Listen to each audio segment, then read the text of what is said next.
tax relief is by controlling spending. There's no silver bullet. Keep your expenses flat, allow your revenues to grow. In a business, that's profit, but that's how we can deliver sustainable tax relief. Focusing on that expense control. And again, because we were controlling our expenses, in my first budget, we cut the growth from about 6.5% growth to 3.6%, so we cut that growth of the budget about in half. We were able to put about, let's see, was it 40% increase, 45% increase. Actually, by the time both years, we got it to a 60% increase in the property tax credit relief fund. Controlling that spending. In fact, because we were controlling the spending, we were able to continue to make that commitment to the property tax credit relief fund, despite the fact that our revenues were not meeting our forecasts.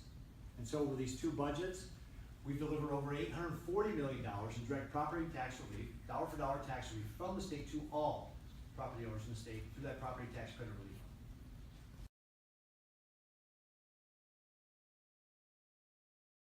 We certainly have been exploring a lot of different ideas on how we can approach this, and there is not going to be just one single thing that is going to solve the whole property tax issue. So we talked a little about some of the legislation we've introduced, but there's other ideas that we've got to get to as well. I'll give you one example, the TIOSA school aid formula. So this is one of the ways that the state supports education, which is about 60 to 70, maybe even 75% of your overall property tax bill, depending on where you are in the state, is going to be your education.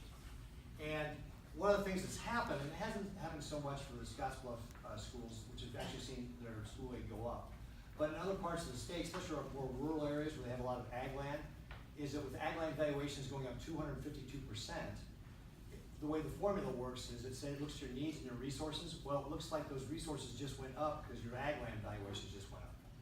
And so consequently, most of our rural school districts are not receiving equalization aid. Now, every school district gets something from the state. Special education, for example, is an example of something every school district gets. But now we're down to just about 70 of our 244 school districts are actually getting equalization money because of the way the school aid formula works and how that's changed. So that's one of the things that we've got to take a look at. And Senator Groney, who's the chair of the Education Committee, has actually pulled together a group of both urban and rural senators to talk about this.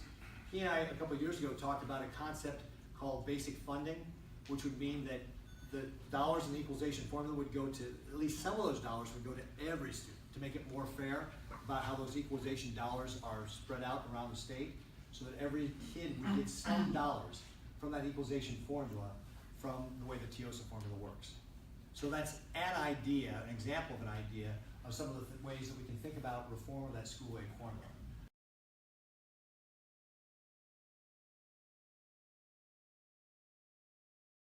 Where people want to invest, more companies will invest here and create more jobs, and that's what's going to allow our young people to be able to find their careers here, take care of their families, and enjoy the good life.